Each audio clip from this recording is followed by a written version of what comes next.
ሰላም ጤና ይስጥልኝ። የተወደዳችሁ የሰለዳ ሚዲያ አድማጭ ተመልካቾቻችን እንዴት ቆያችሁ?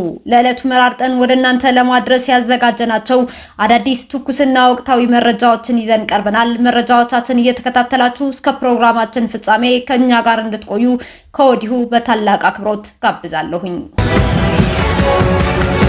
ወደ ኤርትራ የጦር መሳሪያና ሎጂስቲክ ለማምጣት ከትግራይ ክልል ተልከው ከነበሩት 20 መኪኖች ውስጥ 5ቶቹ ትጥቅ ጭነው መመለሳቸው ተገለጸ።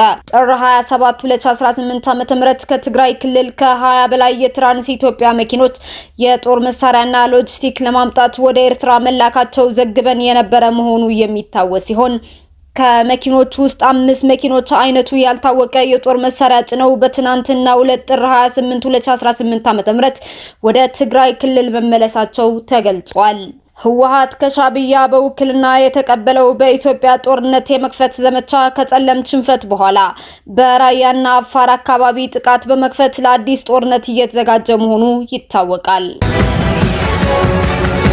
የደቡብ አፍሪካው ግዙፍ ባንክ አይኑን ኢትዮጵያ ላይ መጣሉ አስታወቀ። የደቡብ አፍሪካው የፋይናንስ ተቋም አብሳ ግሩፕ በኢትዮጵያ የባንክ ዘርፍ ለመሰማራት ያለውን ከፍተኛ ፍላጎት በይፋ አስታውቋል። ሆኖም ባንኩ ወደ ገበያው ለመግባት ከኢትዮጵያ መንግስት አንድ ወሳኝ አረንጓዴ መብራት እየጠበቀ መሆኑን የኬንያው ዘኢስት አፍሪካ ጋዜጣ ዘግቧል። ይህም ባንኩ እንደ ቅድመ ሁኔታ የኢትዮጵያ መንግስት በውጭ ባንኮች ላይ የጣላቸውን ጥብቅ ደንቦች ማላላትና ተጨማሪ የማሻሻያ እርምጃዎችን መውሰድ እንዳለበት ያነሳ ሲሆን አብሳ ቀደም ሲል እንደገለጸው ነባር የኢትዮጵያ የግል ባንክን በመግዛት ወደ ስራ ለመግባትም አቅዷል። አብሳ ባንክ የኢትዮጵያ መንግስት እስካሁን የወሰዳቸውን የሪፎርም እርምጃዎችን ቢያደንቅም ለረጅም ጊዜ ትርፋማነት ግን ተጨማሪ ማሻሻያዎች የግድ እንደሚያስፈልጉ አመላክቷል። አብሳ ግሩፕ በአፍሪካ ግዙፍ ከሚባሉ ባንኮች አንዱ ሲሆን በአሁኑ ወቅት ከደቡብ አፍሪካ አልፎ በኬንያ፣ ታንዛኒያ፣ ቦትስዋና እና ሌሎች በርካታ የአፍሪካ ሀገራት በስፋትም እየተንቀሳቀሰ ይገኛል። የተሰረቁ ሞባይል ስልኮች የቴሌግራም አካውንት በመጥለፍ የማታለል ወንጀሎችን ሲፈጽሙ የነበሩ ግለሰቦች በቁጥጥር ስር ዋሉ። ከተለያዩ ግለሰቦች በተለያዩ ጊዜያት የጠፉና የሚሰረቁ ሞባይል ስልኮችን፣ የቴሌግራም አካውንቶች የይለፍ ቃሎችን በመጥለፍ የግል ተበዳዮች ወደሚያውቋቸው ሰዎች ቸግሮኛል፣ ቤተሰብ ታሞብኛል፣ ገንዘብ አበድሩኝ የሚሉ መልእክቶችን በመላክ የማታለል ወንጀሎችን ሲፈጽሙ የነበሩ ግለሰቦች ላይ ተገቢው ጥናትና ክትትል ሲደረግ መቆየቱን የአዲስ አበባ ፖሊስ አስታውቋል። በአዲስ ከተማ ክፍለ ከተማ ፖሊስ መምሪያ የመሳለሚያ አካባቢ ፖሊስ ጣቢያም ይህንን የወንጀል ድርጊት ይፈጽማሉ በሚል በጠረጠራቸው ግለሰቦችና አካባቢዎች ላይ በተደረገ ጥናትና ክትትል ሙዲ ሁሴን የተባለን ተጠርጣሪ ጥር 26 ቀን 2018 ዓ.ም ከቀኑ 10 ሰዓት ላይ በክፍለ ከተማ ወረዳ 8 ልዩ ቦታው አብዶ በረንዳ አካባቢ በቁጥጥር ስር ሊያውልም ችሏል። ፖሊስ ተጠርጣሪውን በቁጥጥር ስር ካዋለም በኋላ በእጁ ላይ በተገኙት 2 ተንቀሳቃሽ ስልኮች ላይ ባደረገው ማጣራት 20 የተለያዩ ባንኮች ገንዘብ የተላለፉባቸው አካውንት ቁጥሮች ከመገኘታቸውም በላይ 72 ሲም ካርዶች በቁጥጥር ስር ውለዋል። ፖሊስ የምርመራ ስራውን በማስፋት በተጨማሪ አባስ አብዱና አሊ ሳኖኑሪ የተባሉ ተጠርጣሪዎችን ከራቫ ፎር ተሽከርካሪ ጋር በቁጥጥር ስር ሲያውል 6 ተንቀሳቃሽ ስልኮችና 7 ሲም ካርዶችንም ተይዘዋል። በቁጥጥር ስር ከዋሉት 3 ተጠርጣሪዎች በአጠቃላይ 79 ሲም ካርዶች፣ 8 ተንቀሳቃሽ ስልኮችና 1 ተሽከርካሪ በቁጥጥር ስርም ውለዋል። ተመሳሳይ የወንጀል ድርጊት ተፈጽሞብኛል የሚል ግለሰብ መረጃ መስጠት እንደሚችል ያስታወቀው ፖሊስ ግለሰቦች ከሚያውቁት የስልክ ጥሪ የእርዳታም ይሁን ሌሎች መልእክቶች ሲደርሳቸው የመልእክት ላኪውን ማንነት ማረጋገጥ እንደሚጠበቅባቸውም አሳስበዋል። መረጃው የአዲስ አበባ ፖሊስ ነው። ማደንዘዣ ረጭተው ዝርፊያ ሲፈጽሙ የነበሩ ግለሰቦች በቁጥጥር ስር ዋሉ። በድሬዳዋ ከተማ በተለይም በሆስፒታሎች፣ በትራንስፖርት መነሻዎችና ሰው በሚበዛባቸው አካባቢዎች በሽቶና በፈሳሽ መልክ የሚረጩ ማደንዘዣዎችን በመጠቀም ዜጎችን ሲዘርፉ የነበሩ የተደራጁ የዘራፊ ቡድን አባላት በፖሊስ ቁጥጥር ስር መዋላቸው ተገልጿል። የወንጀል አፈጻጸም ስልቶቻቸውም በባጃጅና በታክሲ ውስጥ ፈሳሽ ኬሚካሎችን በመርጨት ተጓዦችን ማደንዘዝ፣ ተጎጂዎችን ራሳቸው ሲስቱ ንብረታቸውን መዝረፍና አልፎ ተርፎም እስከ ቤት ድረስ በመሄድ ዝርፊያ መፈጸም መሆኑም ተነግሯል።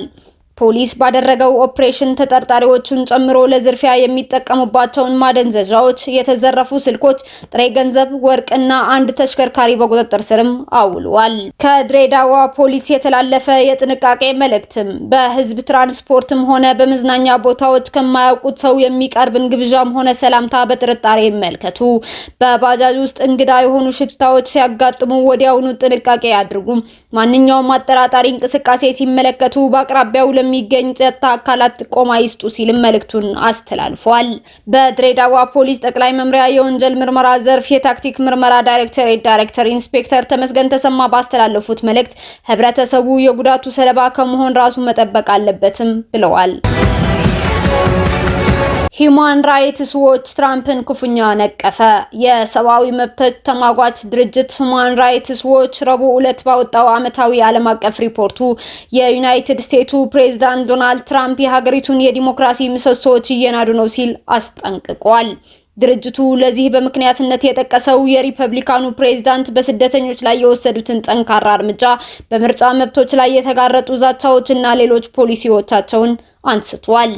የሂዩማን ራይትስ ዎች ዋና ዳይሬክተር ፊሊፕ ቦሎፒዮን እንደጻፉት ከሆነ ዋሽንግተን በአሁኑ ወቅት እንደ ሩሲያና ቻይና ያሉ ሀገራት ሰብአዊ መብቶችን እንዲያዳክሙ መንገድ እየጠረገች ትገኛለች ብለዋል።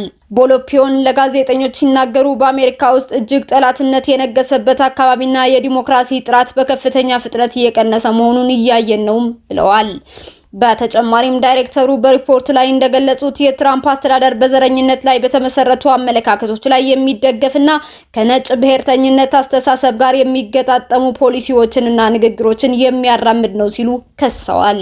ቦሎፒዮን በሪፖርታቸው ላይ በስደተኞችና ጥገኝነት ጠያቂዎች ላይ የሚፈጸመው አዋራጅ አያያዝ፣ በሚኒያፖሊስ የተፈጸመው የሁለት ሰዎች ግድያ፣ በመቶዎች የሚቆጠሩ ስደተኞች በአሰቃቂ ሁኔታ ወደሚታወቀው የኤል ሳልቫዶር ሜጋ እስር ቤት ተለይተው መላካቸው የሚሉ ነጥቦችን አንስተው ክፉኛም ተችተዋል።